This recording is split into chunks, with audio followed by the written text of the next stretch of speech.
दूर कहीं एक गांव में एक मेहनती लोहार रहता था। उसका नाम राम प्रसाद था। वो दिन रात बहुत मेहनत करता था और खेती करने के औजार बनाता था। उसका एक छोटा सा खुशहाल परिवार था, जिसमें उसके 2 बच्चे और एक बीवी थे। एक दिन सुबह सुबह राम प्रसाद ने अपनी पत्नी से कहा, सुनो, जरा जल्दी से कुछ रोटियां बना दो, मैं बाजार के लिए निकल रहा हूँ और लगता है मुझे आने में आज रात हो जाएगी। थोड़ी देर बाद खाने के सामान और पानी लेकर वो बाजार की ओर निकल गया। बाजार का रास्ता एक घने जंगल से होकर गुजरता था। कुछ दूर जाने के बाद राम प्रसाद ने देखा कि एक बूढ़ा आदमी भगवान का नाम जप रहा था और जोर जोर से हंस भी रहा था। वो उनके पास गया और बोला, बाबा जी, क्या बात है? आप इतना क्यों हंस रहे हो? तब बाबा ने बोला, अरे बेटा राम प्रसाद, आओ, मैं तुम्हारा ही इंतजार कर रहा था। राम प्रसाद चौंक जाता है। बाबा जी कहते हैं, राम प्रसाद, क्या तुम अपने खाने में से थोड़ा सा खाना मुझे खिला सकते हो? मुझे बहुत भूख लगी है। राम प्रसाद खुशी से जवाब देता है, क्यों नहीं बाबा जी। और राम प्रसाद पोटली में से कुछ रोटियां निकालकर बाबा को खाने के लिए दे देता है। कुछ देर बाद बाबा ने राम प्रसाद से और रोटियां मांगी और राम प्रसाद ने अपने हिस्से की रोटियां भी उन्हें दे दी और बाबा से विदा लेकर वो बाजार की ओर निकल पड़ा। कुछ दूर जाने के बाद बाबा ने पीछे से आवाज दी, राम प्रसाद, ओ राम प्रसाद, तुमने तो सारी रोटियां मुझे खिला दी, अब तुम क्या खाओगे? राम प्रसाद ने जवाब दिया, बाबा जी, आप मेरी फिक्र मत करिए, मैं बाजार की ओर ही जा रहा हूँ। मैं वहाँ किसी दुकान से खा पीकर अपना पेट भर सकता हूँ। आप बिल्कुल निश्चिंत रहिए। राम प्रसाद की ऐसी बात सुनकर बाबा जी खुश हो जाते हैं और राम प्रसाद को एक हथौड़ा देते हैं और कहते हैं, ये लो, ये तुम्हारे बहुत काम आएगा और ये तुम्हारी बहुत मदद भी करेगा। ये देखकर राम प्रसाद चौंक जाता है और पूछता है, इस हथौड़े को आप मुझे क्यों दे रहे हैं बाबा जी? बाबा जी कहते हैं, क्योंकि बेटा, तुमने मुझ जैसे फकीर पर दया दिखाकर और अपना खाना देकर एक अच्छे इंसान होने का परिचय दिया है। और ये हथौड़ा कोई मामूली हथौड़ा नहीं है, ये एक बहुत ही चमत्कारी चीज है। इसे मुझे मेरे गुरुजी ने दिया था और अब ये मैं तुम्हें दे रहा हूँ। कभी भी इसका गलत इस्तेमाल मत करना और इसे कभी किसी गलत हाथों में मत पड़ने देना।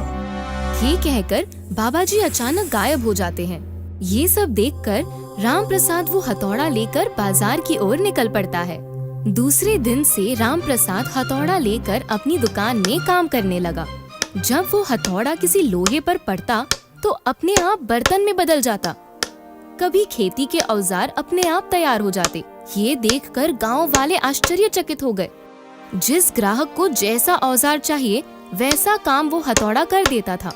राम प्रसाद भी अपने हथौड़े से बहुत खुश रहता था। एक दिन गांव के मुखिया ने राम प्रसाद को घर पर बुलाया और कहा, राम प्रसाद, तुम जानते हो गांव वालों को शहर जाने में कितनी परेशानी होती है। 2 दिन लग जाते हैं। तुम्हारे पास जो जादुई हथौड़ा है, क्या तुम उससे उस पहाड़ को तोड़ने में हमारी मदद कर सकते हो और गांव की खुशहाली क्या ला सकते हो? राम प्रसाद कहता है, क्यों नहीं मुखिया जी, मैं तो गांव के लिए कुछ भी कर सकता हूँ। मुखिया जी उसे उस पर्वत के पास ले गए। राम प्रसाद ने अपने जादुई हथौड़े को आदेश दिया, हे जादुई हथौड़े, जाओ और उस पर्वत के छोटे छोटे टुकड़े कर दो। हथौड़ा वहाँ से उड़ता है और देखते ही देखते पहाड़ को कुरेद डालता है। जल्दी ही गांव के लोगों ने उस जगह पर पानी और मिट्टी डालकर एक सुंदर रास्ता तैयार कर दिया। मुखिया जी ने राम प्रसाद को शाबाशी देते हुए कहा, आज तुम्हारी वजह से यह मुश्किल काम सफल हो गया। पूरे गांव को तुम पर नाज है।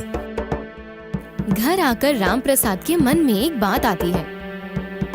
वो सोचता है, पहली बात तो ये है कि मेहनत का काम तो हथौड़े ने किया और दूसरी बात ये है कि नई सड़क का जो लाभ होगा वो पूरे गांव वालों को मिले, तो फिर इसमें मेरा क्या फायदा है?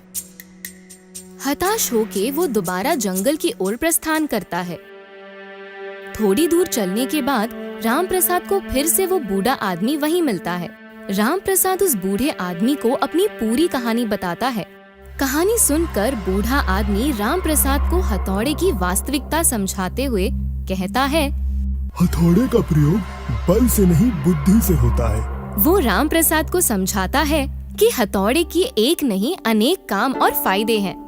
इसके बाद से राम प्रसाद समझता है कि उसका उपयोग कैसे करना है।